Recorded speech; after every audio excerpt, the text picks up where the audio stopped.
tinuan ang italan nga aton anay ilumon na naton building. Please, diri anay kita damo intingog para aton ibatian ang magsusad. Hindi ang prinsip.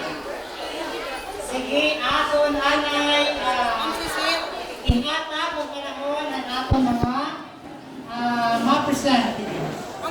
Sige, please, be silent.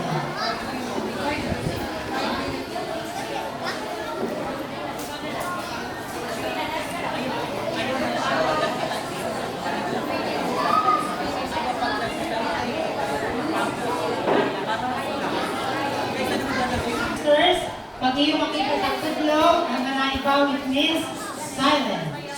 Okay. 3, 2, 1.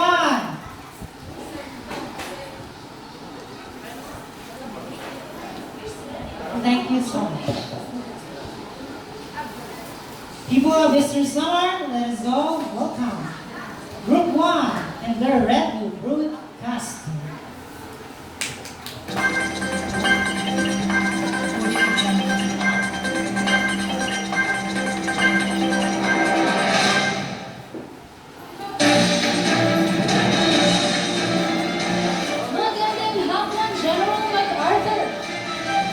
Magandang hapon, Pilipinas!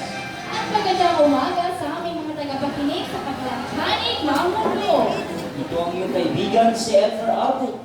At ako naman si Lauren Cavito at Kayo'y nakikinig sa Marvel Radio Station 99.1. Sa ulo ng mga nagbabagang balita. Sa mga balita, lokal. Radio Broadcasting Master Friday Training magsimula na.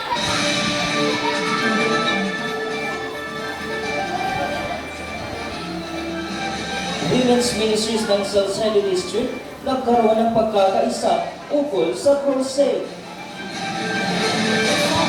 Para sa detalye ng mga balita sa aming pagbabalik matapos ang mga paalalang ito. Madi, may anak bagong anak sa istasyon. Walang mali? Oo, lagi. Mag-upit ka ng programa. May alam ng iulang ng bibiyangan, may alam naman ng iulang ng pag-upit ng lawas. Hali daw, ano ito yung estasyon, Madi? Madi, 99.1 Advent Radio sa Zero, Madi. Sige, Madi, mamamati ako ang 99.1 Advent Radio Salcedo. Ang Advent Radio Salcedo ay ang unang religious radio station na nagtayo sa probinsya ng Silangang Samar. Ang panunsyo nito ay lapit sa inyo na Mayor Advent Radio Salcedo.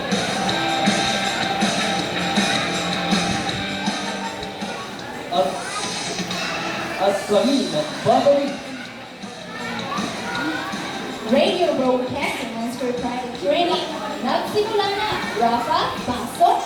Radio Broadcasting and Street Driving Training nagsimula na matapos simulan kahapon ng alas 9 ng umaga ng April 2021 na naganap sa Salcedo Adventist Multi-Grade School, Barangay 11, Salcedo, Eastern Samar.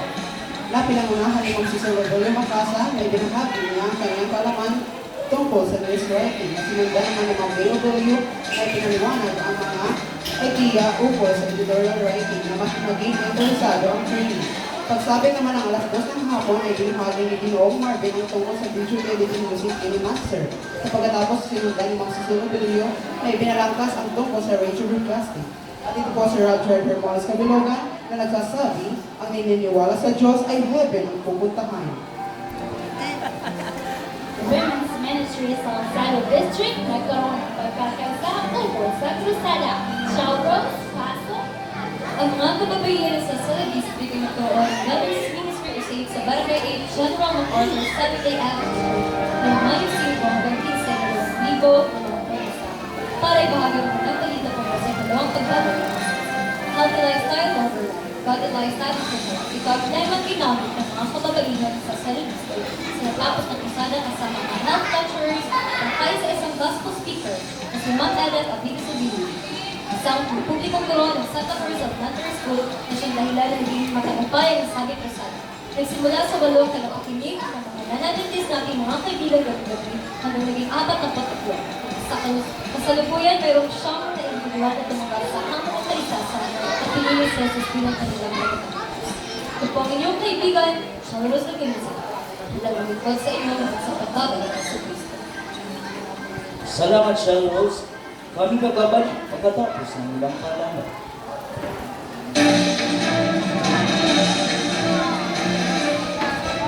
Ako'y! Bakit masakit? Masakit na naman ang katawan ko. Sangkay! Gusto mo bang malaman kung paano mo maaalagaan ang iyong katawan mula sa mga sakit na dumarating sa sanlibutan? Narito ang aklat na maaari kang matulungan. Healing Wonders of Diet. Mabibili ng murang presyo. Pumunta lang sa Philippine Building House Branch sa Poblacion 11, Borongan City, Eastern Samar. Ano pa ang hinihintay mo? Bili na! Ang panusyong ito ay natid sa inyo na Philippine Publishing Incorporated at hindi lang ito. Kami nagbabalik. Kayo'y Patuloy na nakikinig sa Advent Radio Salcedo 99.1 sa iyong mga radyo. Sa mga balita ng lahat. Radio broadcasting and scriptwriting nagsimula na. Women's Ministries ng Salcedo District nagkaroon ng pagkakaisa ukol sa krusada. At muli, ito ang iyong kaibigan, si Edward. At ito naman si Lauren Caribo na nagsasabing, hindi ko ikinahihiga ang magandang balita sapagkat ito ang kapangyarihan ng Diyos para sa kaligtasan ng bawat sumasampalataya. Romans